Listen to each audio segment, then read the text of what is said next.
Confucius said that just as there can't be two suns in the sky, there can't be two emperors on the earth. And the word they use for emperor most of the time is Ba, and the tone they use means hegemon. After 4,000 years of being the global hegemon in their mind, now is it their rightful place to regain that. In 2013, they published the Made in China 2025. I was shocked. Going back to Sun Tzu, they never tell you what they're going to do unless they've made the decision that you either don't have the wherewithal or the will to stop them.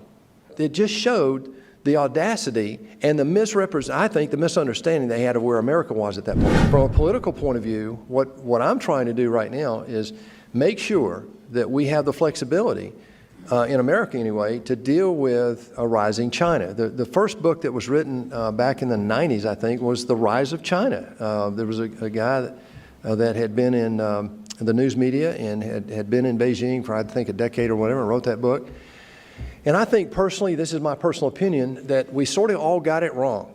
You know, when Deng Xiaoping in the 80s said to get rich is glorious, we thought that, okay, this economic model would mature over time, it would change. Now, there were some that were in the West that were naive to think, well, as they become affluent, they'll become more like us. Well, that was arrogant and naive. And a lot of us didn't understand the long-term cultural history of the Han Chinese. And so today we have a new body of work being developed, and that's people who had one position back in the 80s and 90s and 70s, and now have a beginning to have a different opinion. People like Michael Pillsbury, even Henry Kissinger had a speech the other day. He's got a new book out on China, is the title. Hank Paulson has a new book. And even Newt Gingrich has weighed in on the subject here in the last couple of months. So this is a topic that we're trying to wrestle with. And I think there are two basic options here. And I'm going to try to be very brief. I'd like to leave some time for a dialogue here. There are basically two options. If you listen to what they say, China they quote Confucius and they quote Sun Tzu all the time. I'm talking about the leadership now. 7% of the population of China are members of the Communist Party.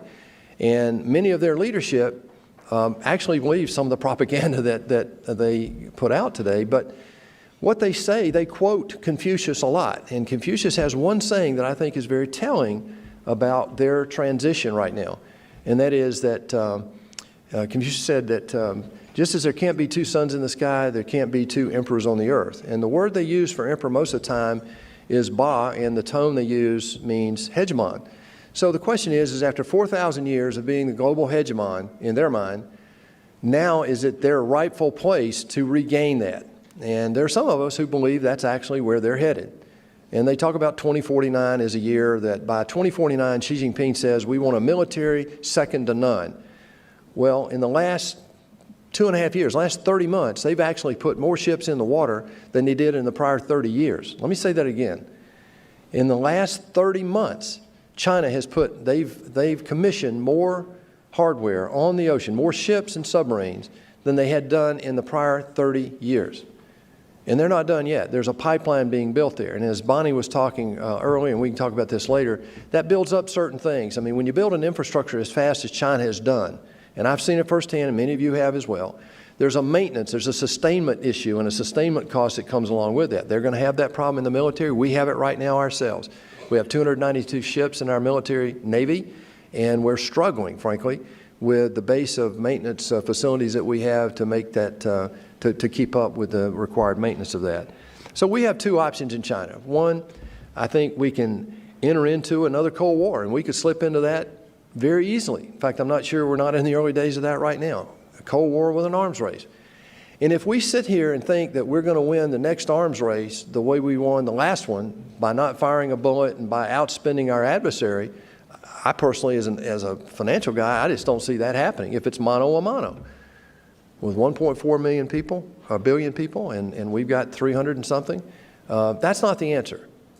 And the answer is, even if that were the case, what we've got to do is basically build our number one asset, and that's our allies around the world. The way I see the world today is this, and this is a very elementary perspective. I apologize, but sometimes the simple solution might be the best. But the way I look at the world, there are state-controlled countries, and there are self-determination countries. Now, there are different forms of self-determination. There are social democracies like France. There's representative democracies like ours. But in self-determination, it's pretty clear. It's a monolithic model, and that is a few people get power, and they dictate to the rest of the people what life is going to be about. And I can back that up with several things that are going on in China today. But what we have is a situation where when you look at those two types of countries in the world, the economic, I'm talking about an arms race now, just from that perspective alone, this is what we're seeing. You've got the state-controlled, I would argue, is less than $20 trillion of economic power. Now, you can adjust for purchasing power parity, and I'll let you bump it up a little bit. But if you take the self-determination states in the world, you get over $65 to $70 trillion of economic power. Now, as China continues to grow, that formula will change a little bit, but it certainly highlights in the next 30 years, the 30 years that I think are going to be so important to dictate what the world looks like over the next century, is that we need to make sure that that equation is right. Now, today it's not right. Why is it not right? NATO, since World War II, has not, and I'm going to say it the way Americans say it, they haven't paid their fair share for their own defense. And I can back that up from the standpoint that they spend about 1% of their total aggregate GDP on military investment. We spend about 3% today. Now, that's down about 25% from where it was 10 years ago, and that's a problem. But on the other hand, if they had been, and that delta, if they were just spending the 3% of their GDP that we've been spending, they would have been spending $400 billion more a year in their defense. Now, that would probably mean that we would not have to spend $760 billion like we're going to have to spend next year. And by the way, and I'm rambling here a little bit, I want to get back to the second option. This is the wake-up call that we have in the United States, and the Chinese have not missed this, and that is that every dime we spend on our military, every dime that we spend on our military is borrowed money today because of our financial situation here in the United States. Now, China's got a problem with debt too. It's just harder to manage it, harder to measure that. So one option is we could slip into an arms race, a Cold War, and the world cannot afford for us to do that. We cannot afford for us to do that, in my opinion. Does that mean we disengage? No, it means we engage further. And that's what I'm trying to do as a member of the Senate. Steve Daines, who also lived over there, I lived in Singapore and Hong Kong. We did some of the first joint ventures in China. We are trying to develop a more in-depth relationship with other people besides just Xi Jinping and President Donald Trump. We've had their Judiciary Committee from their NPC has come to our operation here. We've been over there and taken delegations over there. So we're trying to develop a more in-depth relationship. But what we have to do is realize that if we don't engage, then this will become a reality. But by engaging, then, we look at the second option, and here's the question of the day, in my opinion. And I have an opinion. It's a weak backup, but you know, the question is can we coexist as two economic powers and compete and cooperate? And that's the question. I don't mind them having a strong military. We have a strong military. But if we cooperate from the standpoint of economic development of the world, think about this. There are 80 million people, refugees, today, roaming the face of the earth. 80 million. We're generating the next generation of terrorists around the world today. We're doing that. The West is. And so by not addressing that issue collectively, it's going to overwhelm us. I mean, I've been to Gaziantep. I've seen some of these refugee camps. I've been to Jordan. I've seen them trying to immerse. Been to Turkey, seen how they're trying to immerse this into their population. It's not working. I've been to Egypt. They got 6 million refugees in Egypt. They don't have the infrastructure. So China, being the big economic power that it is and will be, and the United States being the big economic power that it is and will be, we owe it to the world to get together and do what the United States pretty much has done single-handedly over the last 70 years, and that's helped the rest of the world develop economically. Some measures say that because of our U.S. Navy and because of the economic power that we've had in the United States and our open market here, that we've helped lower serious global poverty by some over 50% in the last 30 years. And I've seen that in some places. So those are the two options before us. I think to understand where China is today, and I'm going to try to bridge this just a bit, you have to look at what they're doing and what they're saying. George Patton got it right. You know, when he told Rommel, he said, "I read your book, you bastard." Well, you got to do that here. You got to listen to them and take them for what they say. Well, I think it was 2013, they published the Made in China 2025. I was shocked, and I wasn't in politics at that point. I mean, I was just a guy out in the hinterland with some background over there, and I looked at this and I read it and I thought, wow, they're telling the world that they want to dominate by 2025 within a decade basically, 2025, the 12 areas of technology. And how were they going to do that? Well, I'll get to that in a minute. But it just showed the audacity and the the misunderstanding they had of where America was at that point. They saw America as withdrawing from the international scene, which we were doing and have been doing for 3 or 4 years. And they felt bullish about that. In my view, in the Chinese culture, going back to Sun Tzu, they never tell you what they're going to do unless they've made the decision that you either don't have the wherewithal or the will to stop them. And that's where Made in China 2025, that was a realization that hit me like a ton of bricks all of a sudden, and I think that's right. I think they've made that determination. And when you look at the investments they've made behind that and the activities that they have had behind that, it leads to this conversation we've had today. We've put it all under trade negotiation where Trump says, hey, it's $500 billion of trade deficit, we got to fix that. But it's much broader than that. We're negotiating with them right now, and I was over there on Labor Day and met with Vice Premier Liu He, and we do these trips very regularly. And the thing about going to Beijing is they will give you an audience. They really will meet with you. They really will engage. Now, you'll hear the propaganda, but they really will engage. But Liu He, most of these guys are Western educated. Their kids are Western educated. Most of them speak English, as you know very well. And so this is a very efficient conversation. But that conversation led to then 3 weeks later a partial deal, a beginning of a step-by-step process to actually deal with the trade question. So I think that's a huge breakthrough, and I'm very encouraged by that. But we've got to do a lot more of that. What they've also done in this trade conversation, though, we're trying to do 5 things. We're trying to, and this goes back to Made in China 2025, because to get there by 2025, they had to do a lot of nefarious things. And we need that to stop, frankly. And the world needs it to stop, some of it to stop. We want them to stop stealing our technology outright. That happens. We want them to stop forcing the transfer of technology in these joint ventures. That happens. We want them to comply with the WTO. We help them get in to the WTO. We want them to stop the cyber war, and we want equal access.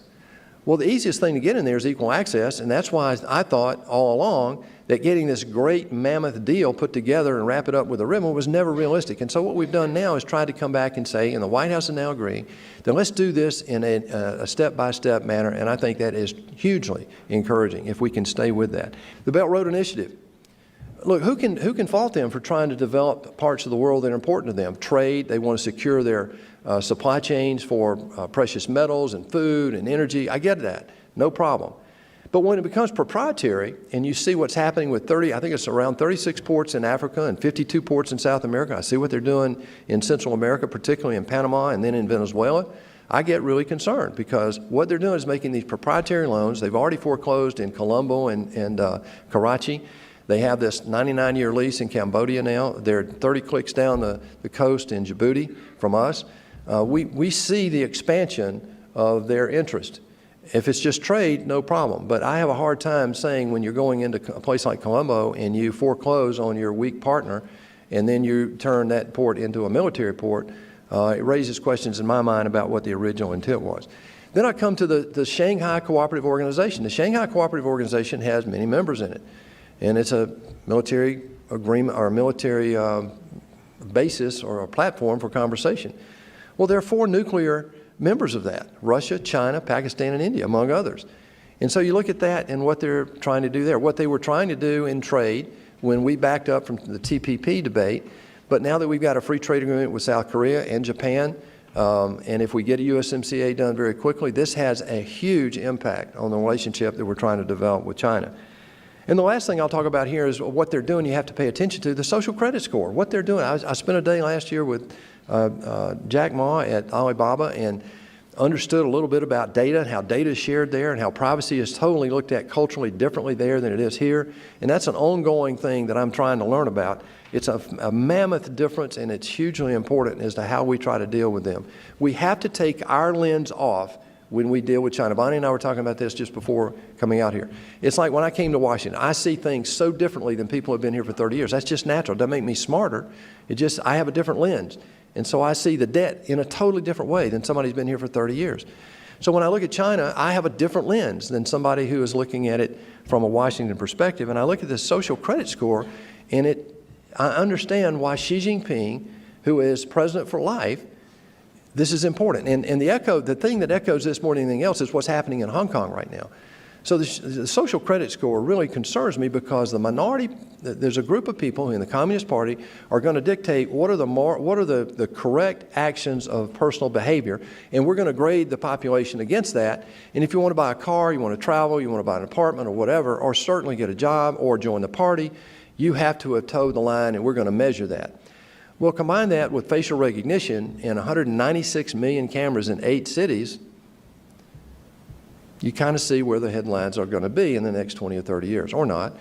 And you look at what's happening in Xinjiang right now with the Uyghurs and that sort of thing, you kind of get an idea that they're concerned about controlling this population. They're more monolithic than we are, but they are diverse too. Just the numbers are just different. I think diversity is one of our strengths, obviously. They think that the monolithic culture is certainly one of theirs. It has been for 5,000 years. But we'll see about that. Last thing is military. I mentioned the 30 months investment in the Navy versus the last 30 years. That creates an issue for us because we have 292. They've said that we want 355 ships in the Navy. I would argue with that, frankly, because if you look at the way the military allocates our budget today, we spend $760 billion. We have 14% overhead. Now, as a business guy, that's the first thing I look for is where's the wasted money that's not getting to the tip of the spear? Well, that's 14%. That's a big number. And so that's $100 billion. You look at what's causing that. Well, in the 60s, that overhead was 2%. Now it's 14% on our military. That's just a maturing military. We have overhang. We have the VA. We have social costs like retirement costs and healthcare costs and all that. The Chinese don't quite have that yet. They will. But the other thing you have to look at is when you get past the overhead, the allocation of the rest of the money in our military is a third, a third, a third. Now, that's not consistent. That's Navy, Army, and Air Force. That's not consistent with the NDS. The NDS says that we've got to stand up to China's growing naval power. And so when you look at 292 to 355, that comes from an earlier conversation that we get locked into that is not reflective of the NDS. So as a member of the Armed Services Committee, that's an area we're trying to debate right now and trying to bring back in. I'll close with this. This is too important to get wrong today. I believe we got it wrong back in the 80s and 90s. We were naive. We looked at this with the American lens, and we were arrogant. We were the 800-pound gorilla. The wall in Berlin had just come down. The world was going to turn into a democratic state overnight. It just hasn't happened. It won't happen in my lifetime. But what we can have is this. We can grow self-determination in whatever form that feels like. That's what Hong Kong's about, I believe. Taiwan to some degree. When you look at other parts of the world, though, they're still wrestling with that. We have Africa sitting there. This needs China and the U.S. to become a cooperative force in the world today. And if we don't, and line our allies up with that, it could turn into a very dark world. How do you evaluate the impact of Hong Kong Democracy and Human Rights Act, probably positive or negative impact on trade issues in the short or long run? Thank you. You know, I think it's the question of our time both here and how we engage with China. I've just said the two things we need to do is engage. Well, if you engage, how can we influence China with their monolithic structure, with the Communist Party, where 7% make the rules, and now they have this social credit score development that they're trying to. You know, Xi Jinping is demonstrating that he is very concerned about keeping control of the population inside China as it develops. You can only look that the allocation of capital has been very inefficient in China. Now, yes, they have developed very rapidly, but you can throw a lot of capital at infrastructure and build 23,000 kilometers of high-speed rail, which they've done. But what happens is when you have this sort of movement into 400 million people who are now consumers, middle-class consumers, I think the leadership over there right now is really struggling with how are they going to maintain control, and will there be a challenge to the communist ethos? That's what I mean, that's a non-political observation of somebody that has friends inside China and really cares a lot about this relationship between the two countries. Hong Kong is going to have a traumatic influence on that, potentially. This suffrage idea about whether we're going to have open and honest votes for the leader, I think will be the real litmus test for Xi Jinping. I don't see it, personally, I don't see him being able to do that right now. And that's going to have a big impact. This won't go away easily, but it's already having a big impact inside China. Social media is alive. These people in China now understand what's going on in Hong Kong. Many don't understand why, because frankly, they've never seen it or lived it. But there's a lot of cross-border information flowing about that, and it will long-term have a dramatic impact on how the leadership in China, I believe, deals with the number one problem they have, and that's controlling their own population.